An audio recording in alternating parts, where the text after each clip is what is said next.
بہت فخر کے ساتھ یہ بات کہہ سکتا ہوں کہ میں بھی حضرت مولانا ممتاز صاحب نور اللہ مرقدہ کا ایک واسطے کے ساتھ شاگرد ہوں.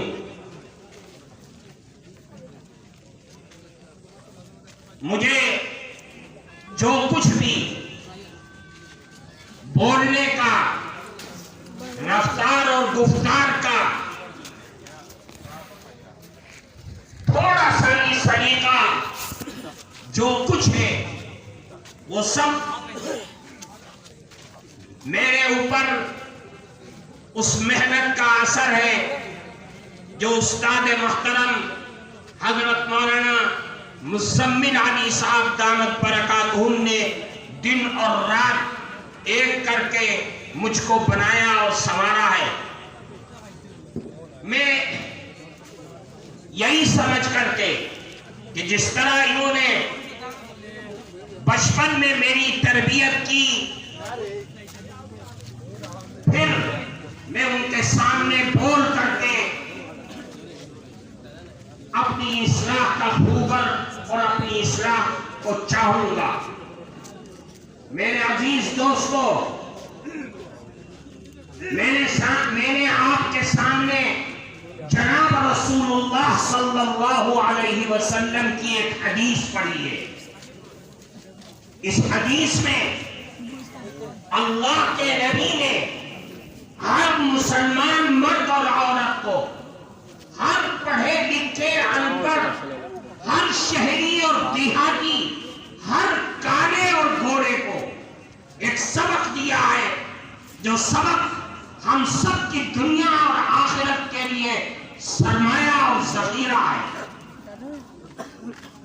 جس کے بغیر ہمارے اور آپ کے ایمان میں کمال اور عروج پیدا نہیں ہو سکتا. وہ چیز جس سے ہمارا ایمان کامل اور مکمل ہو سکتا ہے، ہمارے ایمان کو کمال اور عروج اور معراج مل سکتا ہے، تو وہ صرف اور صرف ہمارے اور آپ کے اندر اور دل کے اندر آقا نامدار سرکار دو عالم صلی اللہ علیہ وسلم کی محبت کا سرمایہ ہے. کوئی مومن، مسلمان، ناری ہو یا پرش، ہر انسان کے لیے یہ ضروری ہے کہ اگر اپنے ایمان میں کمال اور پختگی چاہتا ہے، دنیا اور آخرت کی کامیابی اور کامیابی کو چاہتا ہے، تو آقا نامدار صلی اللہ علیہ وسلم سے بے پناہ محبت کا اظہار کرنا پڑے گا. اپنے دل میں اللہ کے نبی کی محبت کو پیدا کرنا پڑے گا.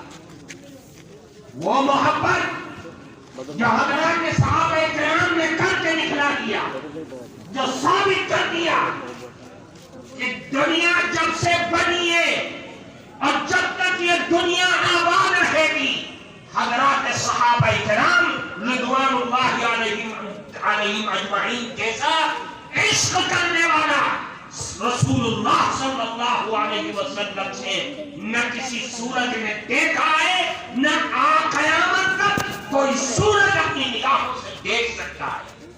تاریخ کے اوراق یہ بتاتے ہیں جن لوگوں نے رسول اللہ کے صحابہ کے عشق کے نقشوں کو کھینچا ہے، وہ یہ کہنے پر مجبور ہے کہ ہم نے دنیا کے بڑے بڑے بادشاہوں کے درباروں کو دیکھا ہے، ہم نے بڑے بڑے بادشاہوں کے ماننے والوں کو دیکھا ہے، تاریخ کے اوراق کو پلٹا ہے ہم نے، لیکن صحابہ کرام جیسا عاشق رسول ہم نے دنیا کی دھرتی پر نہیں پایا.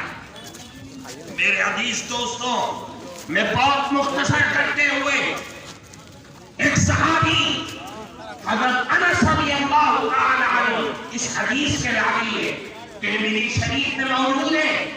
ایک صحابی آئے اور اللہ کے نبی سے سوال کیا، فرمایا کہ آیا اللہ کے نبی یہ بتائیے کہ قیامت کب آئے گی؟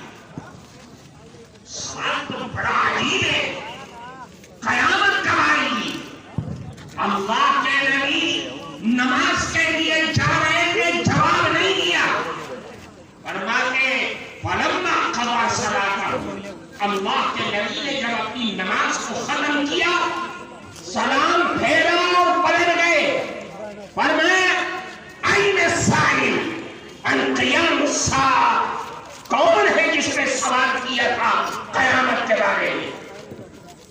صحابی کھڑے ہو گئے، فرمایا اے اللہ کے نبی، میں نے سوال کیا تھا کہ قیامت کب آئے گی۔ اللہ کے نبی نے پلٹ کر کے سوال کیا۔ غور سے سنیے، اپنے مائنڈ میں بٹھائیے کہ ہمارے ایمان ہم کس استھل اور کس جگہ پر کھڑے ہوئے ہیں، اور آقا نامدار کے متوالوں کا ایمان کہاں پہنچا ہوا ہے۔ اللہ کے نبی نے سوال کیا، یہ بتاؤ کہ ماں عادت کا رہا، تم نے قیامت کو آئے گی، قیامت کے لیے تیاری کیا کر رکھی ہے؟ کیا ہے تمہارے پاس سرمایہ؟ وہ تو بڑا نفسا نفسی کا عالم ہوگا اس وقت، ہر آدمی اپنے گناہوں میں ڈوبا ہوا ہوگا، سورج بالکل نزدیک آ چکا ہوگا، پریشانیاں ہوں گی، جنتی جنت میں جانے کے لیے تڑپ رہے ہوں گے، جہنمی جہنم سے جانے کا انتظار ہوگا، اور ایک عجیب قسم کی بے چینی اور بے قراری کا عالم ہوگا۔ تم نے تیاری کیا کر رکھی ہے؟ صحابی نے کیا فرمایا؟ اللہ کے نبی کا صحابی جو دل میں ہے وہی زبان میں، جو زبان کہہ رہی ہے بول رہی ہے وہی دل کے اندر ہے۔ ایک جواب دیا، اے اللہ کے نبی، ما اعددت لها لا کبیر صلاۃ ولا صوم، اے اللہ کے نبی میرے پاس کوئی تیاری نہیں ہے، نہ میرے پاس نمازوں کا پٹارا ہے، نہ میرے پاس روزوں کا انبار ہے، کچھ نہیں ہے۔ فرض نماز کا وقت ہوتا ہے، نماز پڑھ لیتا ہوں، رمضان کا مہینہ آتا ہے، رمضان کے روزے رکھ لیتا ہوں، اور کچھ نہیں ہے۔ اللہ کے نبی سے فرمایا، ہاں ایک چیز ہے میرے پاس، نمازوں کا پٹارا نہیں ہے، روزوں کا انبار نہیں ہے، ایک چیز میرے پاس ہے، الا انی احب اللہ ورسولہ، ہاں میں اپنے اللہ اور اس کے رسول سے بے پناہ محبت کرتا ہوں، یہی میرے پاس سرمایہ ہے۔ میرے دل میں رسول اللہ کی محبت اتنی بھری ہوئی ہے کہ آپ کا ارشاد ہے کہ خدا کی قسم تم مسلمان اور کامل اور مکمل مسلمان اس وقت ہوگے جب تمہارے اندر اور دل کے اندر آل اولاد، دھن دولت، ماٹی زمین، سب سے زیادہ محبت تمہارے دل میں میری ہونی چاہیے، یہاں تک کہ تمہاری جان سے بھی زیادہ محبت تمہارے دل میں میری ہونی چاہیے۔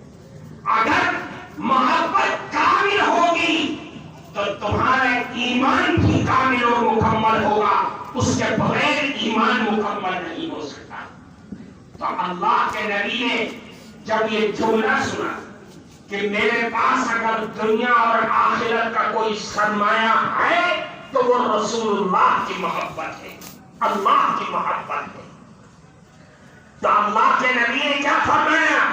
ہر جوان سنے، ہر مرد سنے، اللہ کے نبی نے فرمایا المرء مع من احب وانت مع من احببت، اے لوگوں دنیا میں جو آدمی جس سے محبت کرے گا قیامت کے دن اس کا حشر اسی کے ساتھ ہوگا، اور تم جس سے محبت کا دعویٰ کر رہے ہو تم قیامت کے دن اسی اللہ کے ساتھ ہوگے اور رسول اللہ کے ساتھ ہوگے۔ اب قیامت کی فکر کیا ہے؟ اب قیامت کو کیوں پوچھنا کیا ہے؟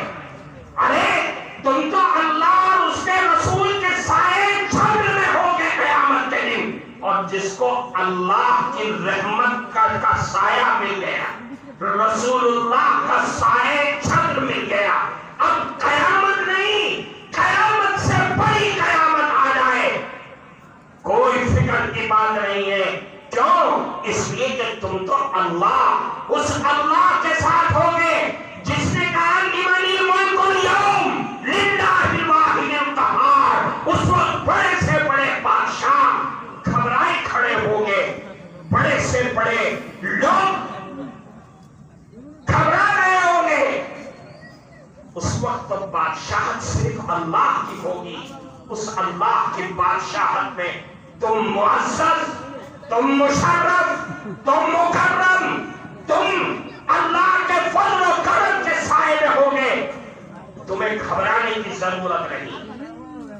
اس حدیث کے بعد حضرت انس رضی اللہ تعالیٰ عنہ نے کیا فرمایا، جو اس حدیث کے راوی ہیں؟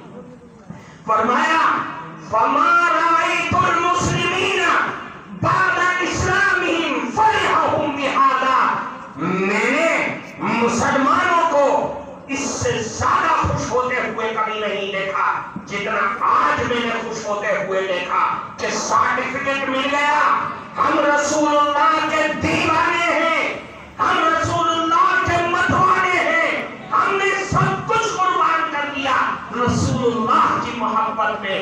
کل قیامت کے دن بھی ہمارا حشر رسول اللہ کے ساتھ ہوگا۔ اس سے بڑا سرمایہ ہمارے لیے دنیا اور آخرت کی کامیابی کا کیا ہو سکتا ہے؟ ایک صحابی آئے اور اللہ کے نبی کی خدمت میں بیٹھ گئے۔ کیا ہوا؟ اللہ کے نبی بہت پریشان۔ ارے ہوا کیا ہے؟ میرے دل میں یہ کچوکے لگ رہے، میرے درد ہے، میرے دل میں ٹیس ہے کہ اللہ کے نبی آپ تو اللہ کے محبوب ہیں، آخری نبی ہیں، ہم دنیا میں موجود ہیں اور آپ بھی موجود ہیں۔ جب میرے دل میں آپ کی محبت کی آگ لگتی ہے تو میں اپنے باری سے نکلتا ہوں اور آپ کے گھر میں آ جاتا ہوں، اپنی آنکھوں سے آپ کا دیدار کرتا ہوں، پھر واپس چلا جاتا ہوں، سکون مل جاتا ہے۔ لیکن اے اللہ کے نبی، آپ دنیا سے جائیں گے اور میں بھی جاؤں گا، اور آپ جنت میں کس مقام پر ہوں گے اور ہم کہاں ہوں گے اللہ ہی بہتر جانتا ہے۔ ہمیں آپ کا دیدار، آپ سے ملاقات کا شرف جنت میں ہوگا کہ نہیں ہوگا، میں اس سلسلے کو لے کر کے بہت پریشان ہوں۔ اللہ کے نبی نے کوئی جواب نہیں دیا، چلے گئے اندر۔ تھوڑی دیر کے بعد پھر آئے باہر، حضرت جبریل امین آئے اور آ کر کے قرآن کی آیت سنائی، وَمَن يُطِعِ اللَّهَ وَالرَّسُولَ فَأُولَٰئِكَ مَعَ الَّذِينَ أَنْعَمَ اللَّهُ عَلَيْهِم مِّنَ النَّبِيِّينَ وَالصِّدِّيقِينَ وَالشُّهَدَاءِ وَالصَّالِحِينَ وَحَسُنَ أُولَٰئِكَ رَفِيقًا۔ کہ اے محمد الرسول اللہ اپنی امت کو یہ کہتی، وہ صحابی رسول جو آپ کے عشق میں مبتلا ہیں، ان سے کہہ دیجئے گھبراؤ نہیں۔ جو اللہ اور اس کے رسول کا مطیع اور فرما بردار ہوتا ہے، جب وہ دنیا سے چلا جائے گا تو اس کو قیامت کے دن جگہ ملے گی۔ کہاں؟ نبیوں کے ساتھ، صدیقین صحابہ کے ساتھ اور شہداء کے ساتھ اور اولیاء اللہ کے ساتھ اس کا گھرنا اور ٹھکانہ ہوگا۔ کیا مطلب؟ مفسرین اس کی تفسیر کرتے ہیں کہ جو نمبر 1 کا عاشق رسول ہوگا، نمبر 1 کا مسلمان ہوگا، اللہ اور اس کے رسول کا مطیع اور فرمانبردار ہوگا، وہ نبیوں کے ساتھ ہوگا۔ پھر اس سے نیچے کی کیٹیگری ہے صحابہ کے ساتھ ہوگا، اس کے نیچے شہیدوں کے ساتھ ہوگا، اس کے نیچے اولیاء اللہ کے ساتھ ہوگا۔ یہ انعام ہے رسول اللہ کی اطاعت پر۔ میرے عزیز دوستو، میں اگر آپ کے سامنے رسول اللہ کی محبت کے نمونے پیش کروں، واقعات پیش کروں تو رات بیت جائے گی۔ میرا وقت 8 بجے سے تھا، میرا وقت بھی ختم ہو رہا ہے، لیکن میں آپ سے یہ کہتا ہوں میرے بھائی، رسول اللہ کا عشق پیدا کرنا، عاشق رسول ہونا، عشق رسول میں فنا ہو جانا، یہ سرمایہ ہے ہمارے بزرگوں کا، اکابر علماء دیوبند کا، یہی سرمایہ نے مولانا رشید احمد کو امام ربانی بنا دیا، جس سرمایہ نے مولانا قاسم نانوتوی کو حجت الاسلام بنا دیا، جس سرمایہ نے مولانا محمود حسن دیوبندی کو شیخ الہند بنا دیا، جس سرمایہ نے مولانا حسین احمد مدنی کو شیخ العربی والعجم بنا دیا، آج وہ دنیا سے چلے گئے، لیکن ہم اور آپ ان کو یاد کر کے ان کا نام لے کے آج بھی اپنے ایمان کو تازہ کرتے ہیں۔ میرے بھائی، ہمارے لیے سب سے بڑا سرمایہ عشق رسول ہے۔ ہماری خلوت میں، ہماری جلوت میں، معاملات میں، اخلاق میں، کردار میں، سب جگہ معاشرت کے اندر بھی رسول اللہ کا عشق رکھنا چاہیے۔ اگر رسول اللہ کا عشق ہوگا تو یاد رکھیے، یہ دنیا کی سپر پاور طاقتیں جو ظالم بن کر کے اسلام اور مسلمانوں کے سر پر کھڑی ہوئی حکومتیں کر رہی ہیں، یہ سب دفن ہو جائیں گی۔ عشق رسول کے آگے نہ کل کسی کی چلی ہے، نہ قیامت تک کسی کی چل سکتی ہے۔ عاشق رسول زندہ رہے گا، آباد رہے گا، اور جو عاشق رسول کے سامنے آئے گا وہ نیست و نابود ہو جائے گا۔ ہمارے پاس یہی سب سے بڑی چیز ہے، یہ سرمایہ ہے، یہ ایسی چیز ہے جو ایمان میں کمال پیدا کرنے والی ہے۔ کمال ایمان کا مدار حب رسول ہے۔ اس حب رسول میں اپنی زندگی کے آخری موڑ تک آباد رکھنا، اپنی اولادوں کو نصیحت کرنا، اولادوں کی تربیت عشق رسول کے اندر کرنا، یہ بھی ہمارے اوپر فرض ہے اور فرض عین ہے ہم سب کے لیے کہ اللہ نے جن کو اولاد دیا ہے وہ اولاد کی تربیت عشق رسول میں اس انداز سے کرے کہ دنیا کے جس کونے میں ہماری اولاد چل جائے ارتداد کا شکار نہ ہونے پائے، ایمان کی سلامتی ان کے ساتھ رہے۔ اللہ ہم سب کو